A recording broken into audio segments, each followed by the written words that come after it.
And another issue po sa Senado ay yung sinabi ni Senator Amy Marcos na nakakahiya ang Senado sa pagpasalaman ng 2 batas out of 52 bills. Inamin naman ito ni Senate President Gatchalian na nakakaapekto ang sunod-sunod na pagbabago sa liderato, ang 3 araw na boycott ng minority bloc at ang impeachment trial ni Vice President Sara Duterte. Kaya bumagal ang legislative work.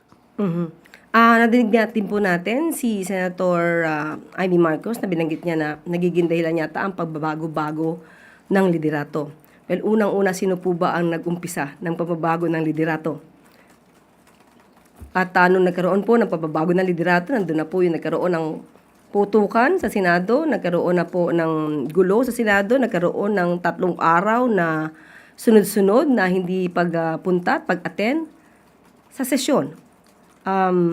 Magsilbing aral po sana ito sa lahat ng mga public servants na hindi pwedeng daanin sa ganitong klaseng ang pamumuno at ang dapat na laging manguna ay ang interes ng bayan, hindi ang sariling interes, hindi ang interes para lagi lang mamuno, kundi dapat ay para sa kabutihan ng bawat Pilipino.